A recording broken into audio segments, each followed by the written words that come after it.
નમસ્કાર મિત્રો, મારી ચેનલમાં તમારું સ્વાગત છે। મિત્રો, કુદરતનો કહેર હવે એક અપવાદ નહીં પરંતુ દર વર્ષે વધુ સંકટ બની રહ્યું છે। ઇન્ટરનેટ ડેવલપમેન્ટ મોનિટરિંગ સેન્ટરનો ત્યારે લેટેસ્ટ રિપોર્ટ જણાવ્યા અનુસાર 2015થી 2024 સુધી દુનિયાભરમાં 26.48 કરોડ ત્યારે લોકો પૂર, તોફાન, ભૂકંપ અને જંગલની આગ જેવી કુદરતી આફતોને કારણે પોતાના ઘર છોડવા માટે મજબૂર થયા છે। ફક્ત 2024માં જ 4.58 ત્યારે કરોડ લોકો પર ઘર છોડવા પડ્યા હતા। વધુ વાત કરવામાં આવે તો ત્યારે જેથી વિતેલા દાયકો સૌથી મોટી સંખ્યા નહીં આંકડો છેલ્લો 10 વર્ષની સરેરાશથી લગભગ બમણો છે। ભારતની સ્થિતિ ગંભીર છે। છેલ્લા 10 વર્ષ અહીં 3.2 કરોડ લોકોનું વિસ્થાપન થયું છે। 2024 દક્ષિણ એશિયામાં ત્યારે થયેલા ત્યારે 52 લાખ વિસ્થાપિત સૌથી મોટો હિસ્સો ભારત સાથે સંગ્રહ હતો।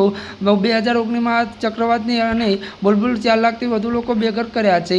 ભારત જેવા ગીચ વિસ્તાર ધરાવતો દેશ જ્યાં ઇન્ફ્રાસ્ટ્રક્ચર નબળું છે અને સૌથી વધુ જોખમ, દાખલા તરીકે 2023માં ભારતમાં ચોમાસામાં પૂરથી 82 લાખ લોકો વિસ્થાપિત થયા હતા અને વિસ્થાપિત લોકોના ઘર જ નહીં પરંતુ તેમના જીવનનું દરેક પહેલું પ્રભાવિત થયેલા તે અબજો કરોડ ડોલર સંપત્તિ નષ્ટ થઈ છે।